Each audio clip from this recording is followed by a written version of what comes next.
You can take the challenge? Absolutely. Yeah? Yeah, you only live once. I figured why not. You know, you can lose a lot of points. But I can gain a lot of points as well, and that's the way I'm looking at it. I like long range, so I'm going to do it. You're a confident shooter. I know that. A very experienced shooter. Thank you. I'll take all 3 shots. 3 shots, awesome. Yeah, absolutely. While the rest of the contestants were finishing their rappel and climbing evolutions, Ray Helm volunteered to take the pinnacle shot, or what we like to call roll the dice.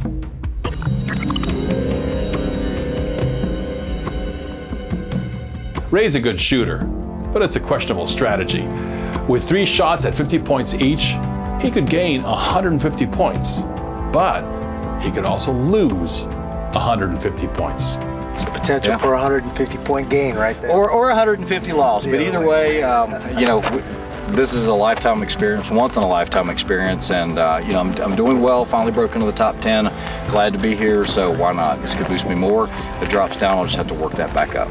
We are in Vegas. It's a betting area. There you go. That's right. Think, Randy, if I had a bet that your points are going to go up, I think I would bet that your points are going to go up today. Well, I appreciate that. I'm with you.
O'clock high. 3 inches.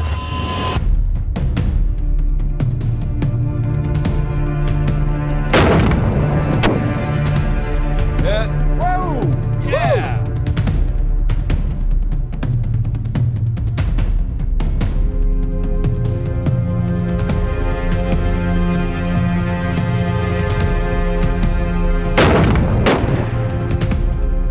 Like that? Hit. Nice shot. Hey, no wind. Yeah.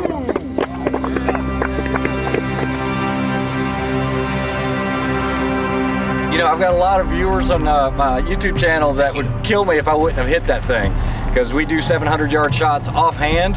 I figured the wind was a left to right. I'd already checked it. Grip is actually pretty unique. I don't know if you guys have checked it out. It's medieval. It's an adjustable grip, so you can have cant to it. You can go vertical with it, so it's a really unique platform. It was worth the gamble. I did make 50 points. So yeah, I think it's a great platform. I appreciate the opportunity, guys.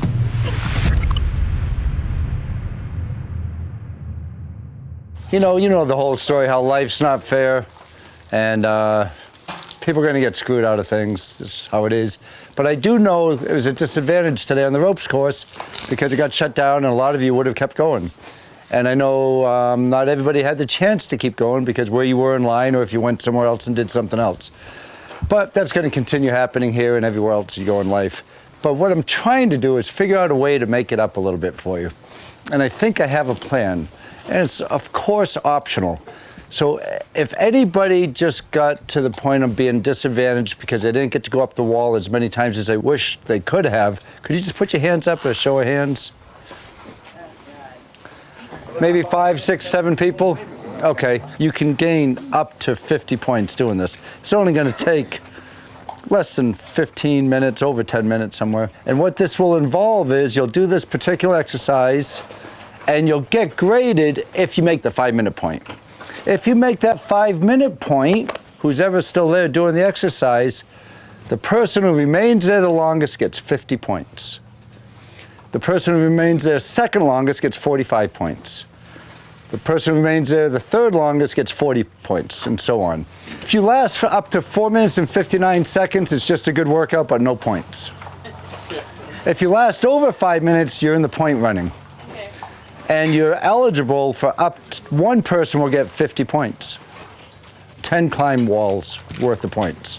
It was a competitive evolution to go up the climbing wall, and that caused some discontent among competitors.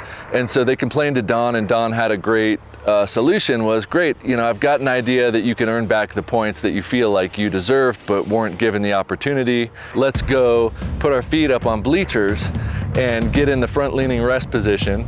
And so he said, but for the first 5 minutes, if you quit, you get 0 points. And after that, we'll start accumulating points based on who drops out. So all this is gonna be, your feet are gonna be up on the bench and you're down in the plank position. And you could transfer from plank to leaning rest. Your feet are up on the first row, plank to leaning rest. The one thing we can't have for planks is resting on your arms, okay? It's planks out here, leaning rest.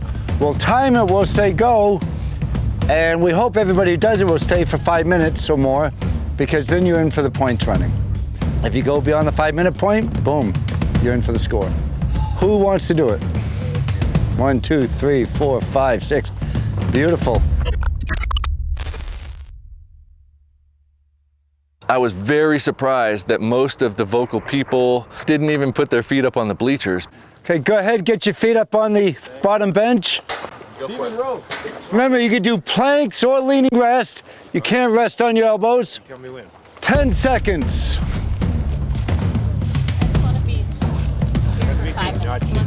On your marks, get set, go.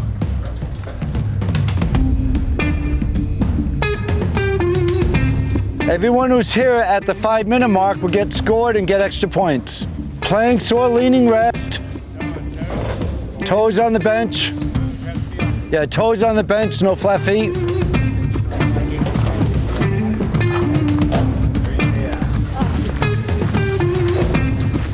Chris will call out the times. Leaning rest or planks, you can back and forth if you wish. The plank and front leaning rest positions were probably my least favorite physical evolution, only because, you know, you're there for that long that your arms go numb, and when your arms go numb from that length of calisthenic, they stay numb for a long time. Hey, does the mission require a plumber?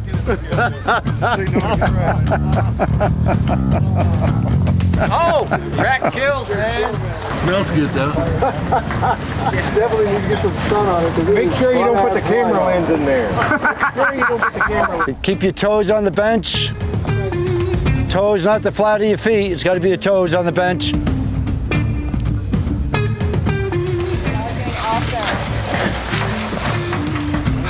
Allie, get up on one arm and turn sideways a little bit. Okay. There you go.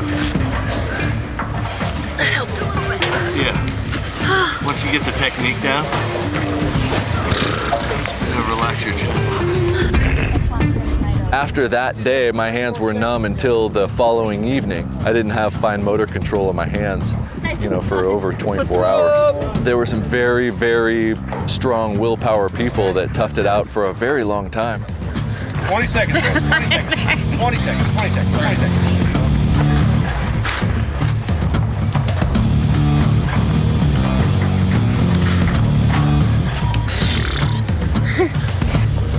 You're in the money, honey. Okay. Wait, right? Okay. Okay. She's in the money though, right? Yep. In the money. Nice job. Nice job. 10 points. Yeah. That took you less than 6 minutes to get 10 points. It's a good strategy. We were told that they were going to have 50 points. The person who lasted longest would get 50 points. So I did the math, and there was less than 10 people. So I knew as long as I could last 5 minutes, I'd make 10 points. So I fell at 5 minutes. Okay. Wait, right? I am not good at planks or standing planks, but the two people to my left and right were really motivating too. So my goal, 5 minutes, I made it, I'm good. Welcome to the fire. I'm the one with the lighter. They're burning through your veins as we're walking through the flames, getting higher.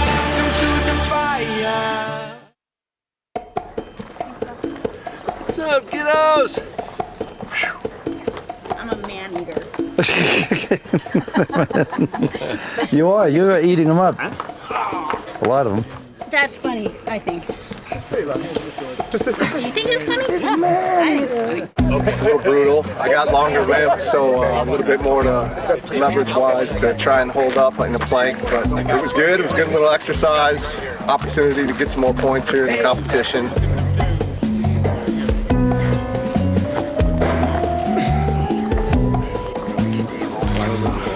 It's nothing for you, is it? Well, I'm just waiting for people to drop, man. Didn't rest in your head. You know, like, come on, I just ate lunch. This isn't fair. What's the time now, Chris? 8:21 right now. I'd rather climb the wall 10 times. Go do it. I'll hang out here and watch. We had it on camera. What he just said about that. That's so cool. Not. We got, So we're at 35? I hear 35, so 35. It's pretty good, simple. You know, hold yourself up. Pretty much did the front lane arrest the whole time for my army, so that's where we live our lives. You know, the whole thing I fight here is the bad ankles. I got screws and plates in both of them, so the on the toes thing's hard, but it puts more weight forward, so I get why they're doing it. And you know, I lasted a while. I'm pretty happy with it. 35 points added to the stack.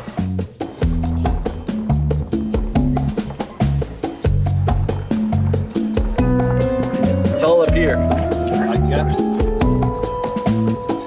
you're right. 45.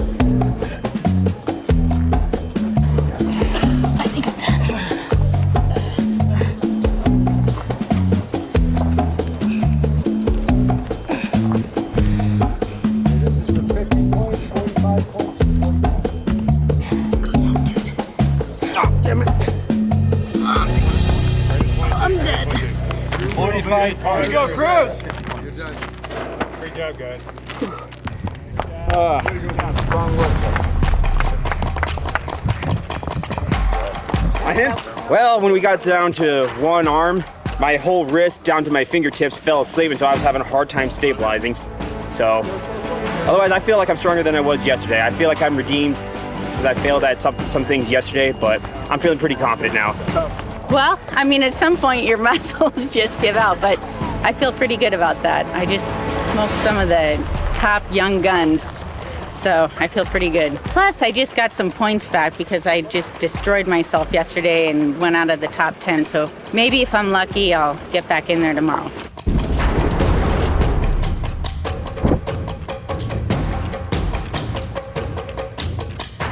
Well, I didn't quit. We were able to be in the front leaning rest or the plank position, and you can see that the ground here is not perfectly smooth. So when I went into the plank position, I got a little scratch.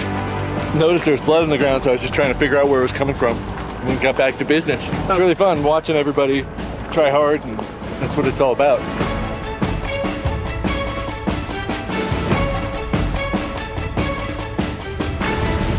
Can I get a raise of hands? Who's been in a war zone before? I know there's a bunch of you. Okay, anybody been attacked in a vehicle before? A bunch of you. So this is gonna bring it home to you guys. So what this is gonna be, it's a drill you often see in the US government or the military. The scenario is you're in some country overseas, you don't have your long gun with you, you only have your pistol with you, and you're gonna hear, boom, your car's been disabled, VBIED, you can't get off the X. You're stuck on the X. You can't back off, you can't go forward, you're stuck on the X. The only thing you do is bail out. When you bail out, both doors open up. Is everybody familiar with shooting through the V? When you open up a car door, there's a V. The door is here and the car door is here. When you shoot that weapon, we need you through the V, okay? Before the weapon's fired. So what's gonna happen, you're gonna be pretending you're driving through some bad country over there, and boom, boom, boom, boom, both doors open. You're gonna have camera guys on right and left, okay? The weapon has to be pointed downrange the whole time. The V's gonna open, the door's gonna open. and you can see the targets you have. You can have targets to your right is blue, then you come in when it's red, and then there's a longer shot. Elvis is here. Show you another course of fire with the FX Bruno. It's going to give you a short description of the weapon, the characteristics. Today we're going to be shooting the FK Bruno PSD model. The PSD is a multi-caliber platform, and it's the most sophisticated and capable multi-caliber pistol in the world. Of course, it's originally chambered in the 7.5 FK, the round that made FK Bruno famous. But the big news about the PSD is that it's not just chambered in the most powerful and capable pistol cartridge in the world, it's also chambered in the most popular 9mm NATO. So basically what you're going to do is you're going to point it out, get a nice established grip, make sure you got sight alignment, nice good stance, and let that recoil work itself. What we were able to do is pull in a vehicle and reenact a threat engagement from being buckled up as a driver or passenger in the car, get out, open the doors, and engage a threat. They had a series of targets, and the people on the left and right shot a series, and whoever did it faster or more accurate, you got the points, and the other person didn't get the points.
So today we got to do a rollout of the car scenario. We were simulating if your car was disabled and there were threats in front of the car, how you would approach those threats.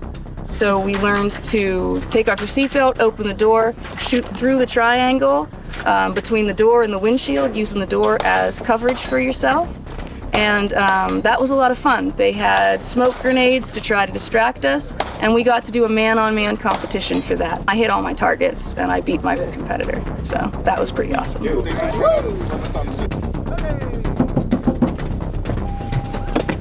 Contact front!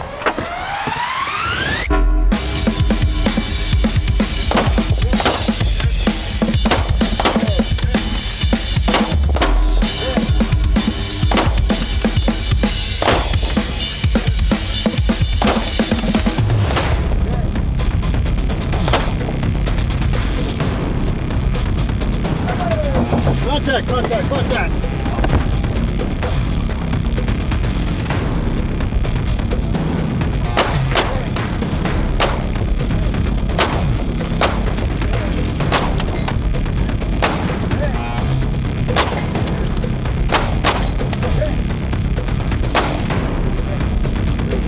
When one of the contestants, Regina, was missing a partner, Randy Couture filled in. Could be a mixed blessing if you think about it. Randy's a good shot. But turns out, Regina held her own.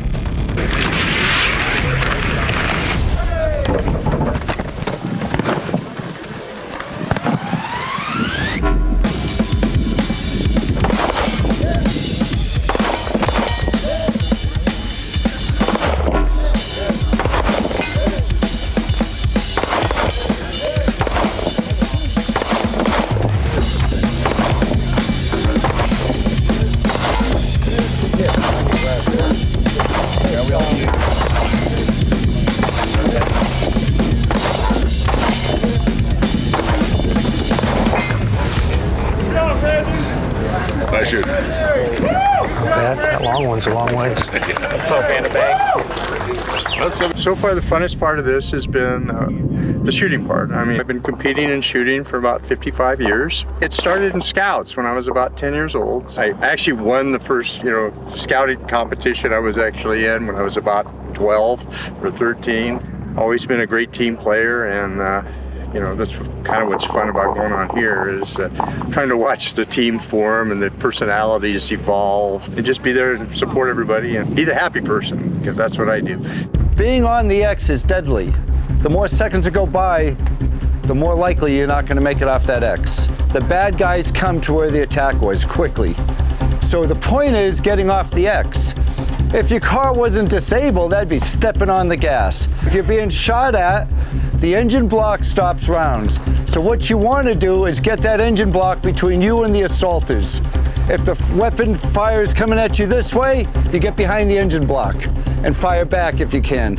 If the enemy's this way, get behind the engine block and put the engine block between you and the fighters. When we talked about cover and concealment the other day, an engine block's always cover. And you always have that, no matter where the enemy fire is, just get that engine block between you and that enemy. And that's super basic stuff, but it's nice to think about if you do get attacked in a vehicle, because you always have cover. Today, we're getting into the tactical. And so they were doing vehicle bailouts. And vehicle bailouts, they had targets here. There was 5 targets set up. We had a vehicle here. And the scenario was they were in bad man territory. They had the seat belts on, and the vehicle, boom, they hit a roadside bomb, a VBIED, vehicle-borne IED, and they couldn't get off the X. And the X is where the action happens. And for real, if they could have, they would have drove off the X. The X means they were being attacked. Then 5 targets appeared, and they had to fight their way out of that car. So they were taught to take off that seatbelt without looking down, keeping your eyes out for the threat, getting out of the vehicle as quickly as you can, because what's going to happen, the enemy's going to swarm you and people just die on the X. You have to get off that X. And then they fought through the V. They opened up the doors and they fought through the V. And there's some really good shots. They're long shots too. Yeah. It was a 75-meter shot with a pistol, a 9mm pistol. That's a long shot. So, and I think the shortest was still 25 meters, right? Yeah, which is a long which shot. Which is still a long shot with a pistol. So 25 meters, 35 meters, and then 75 meters. That's a very long pistol shot. Pistols are meant for conversational distance, not for weapon distance.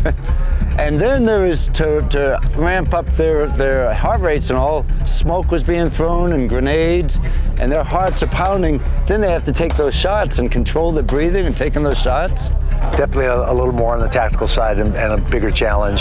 So probably not very many people in the group have done that type of training before. Yeah, I think just a couple. Yeah. Just a couple. With Iraq and Afghanistan, when the war turned to killing people on the roads and on the attacking vehicles, there were more and more people being killed on the roads and vehicles. Humvees, convoys, supply vehicles, you name it. They're planting roadside bombs into dead dogs on the side of the road, into garbage bags, and when you go by it, boom, vehicle blows up. And so there was a tactic that they were beating us, and we had to try to figure out a way to defeat that tactic. And so this came up. We got to start training on vehicle ambushes, vehicle attacks. What happens if you're on the X? It's supposed to happen, you get off the X and get off as quickly as you can. But in this case, they couldn't get off the X, so they had to fight the way off the X. But to answer your question, Army does it, Navy, Marine, everybody who deploys overseas and badland territory, it's training if you're a fighter. If you're a shooter and an assaulter, that is what you have to do. If you're going out in badman territory, that you have to have that training. It's about settings. Yes, a Vietnam area, you get ambushed in the jungle, and that's a whole different setting. Most of the warfare now is taking place in urban environments, so there's buildings and roads and alleyways and things like that. So you have to adapt to that environment, and that's what this was today. No leaderboard on this one. Half the contestants got 10 points, the others didn't. They did really well for the first time going through that. And then they were all excited, all hyped up with all the grenades and the smoke. And it was getting a little warmer and a little warmer, and then we had to break the news on them what was coming up next, which happened to be a 5-mile desert run.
left without my running shoes and my shorts because my boss decided to take my car. So I ran it in some pants and some boots, and I won.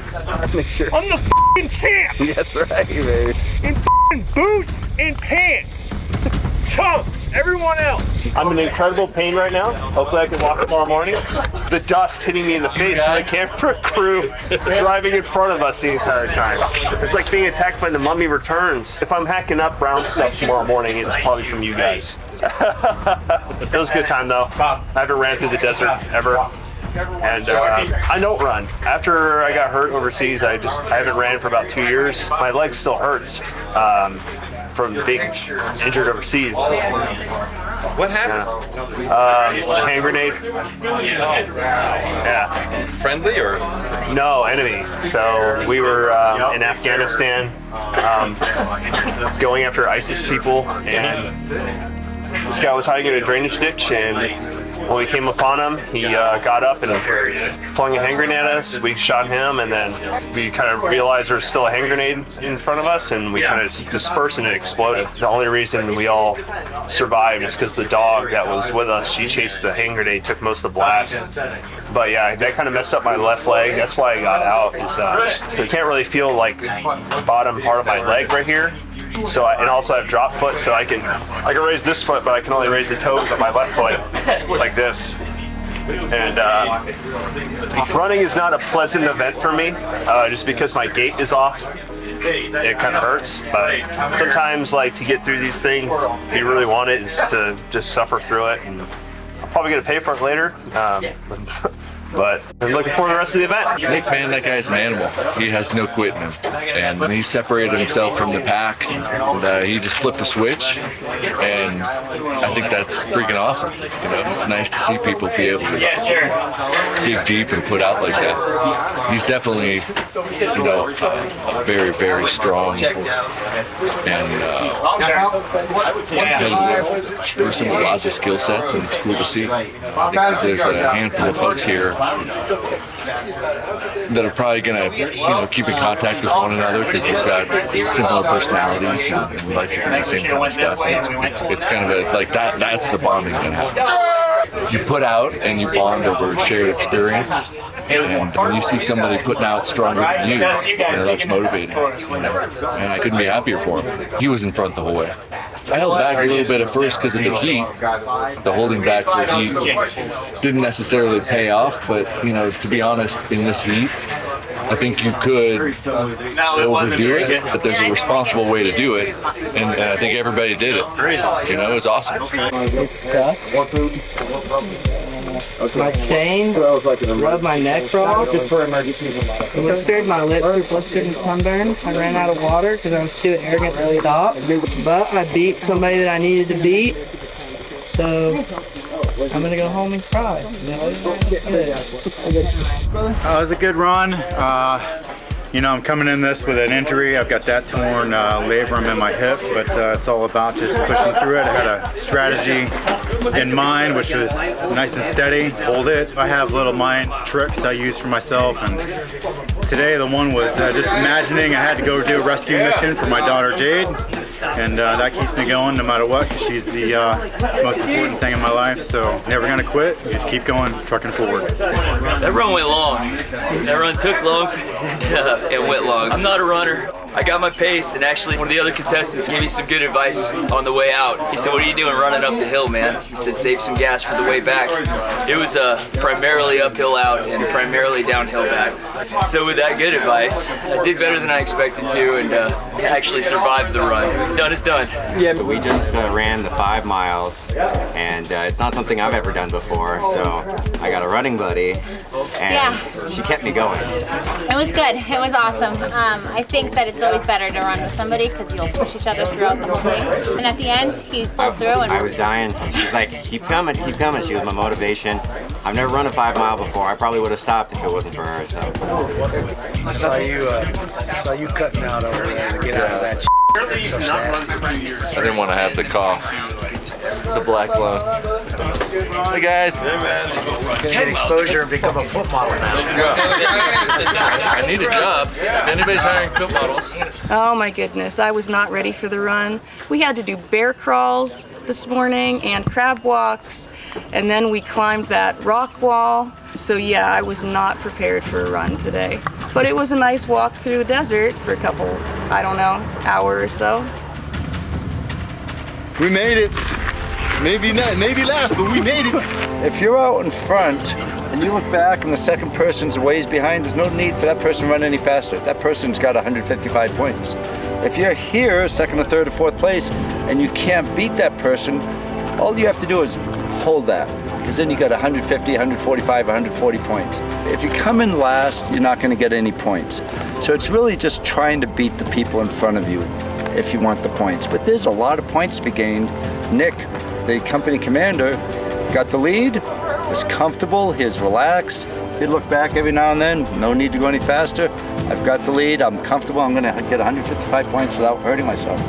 Yeah, Nick ended up having to run in his boots, but he's ran in boots before, trust me. Yeah. Sure. Hey, nice job on that run. It kind of got sprung on you. I know you didn't. I knew you knew it was coming up. You knew a 5 miler was coming up.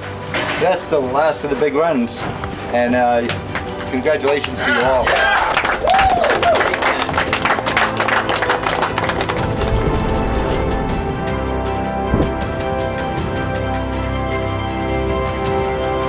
I just earned the #1 spot this morning, and I didn't want it to be taken away. I kind of refocused myself, especially on this last event, which was a 5-mile run.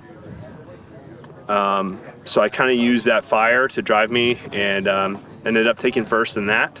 I think I'm fairly in shape and have a good base at all the challenges here, and I think that's what's benefited me the most. That night, the contestants were in for a real treat. Renee Enchautegui is a 16-year-old championship shooter who's been shooting since she was 7. She won 3 state championships in a row at age 14, 15, and 16, and has ranked in the top 10 nationally in the last 3 years. We had a night shoot and it was fantastic. Not only was it presented well, but a youth champion shooter gave us a demonstration.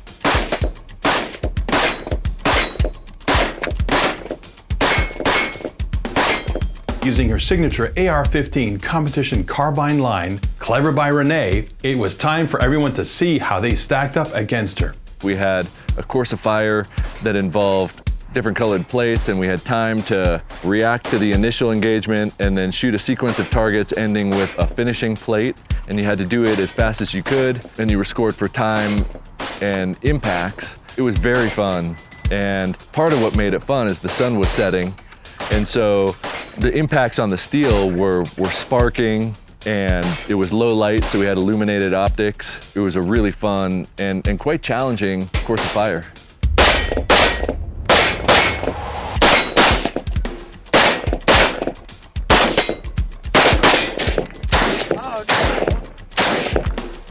Dang it. That was still a really good time. Call that a miss. 8:39. This one was not for points, but it was a great way to end off an exciting day.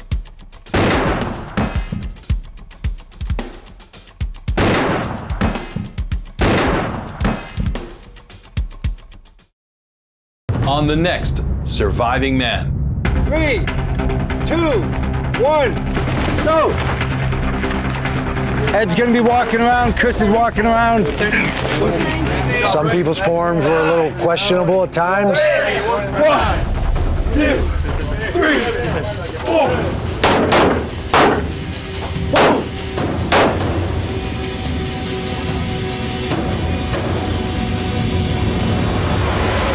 Stay tuned.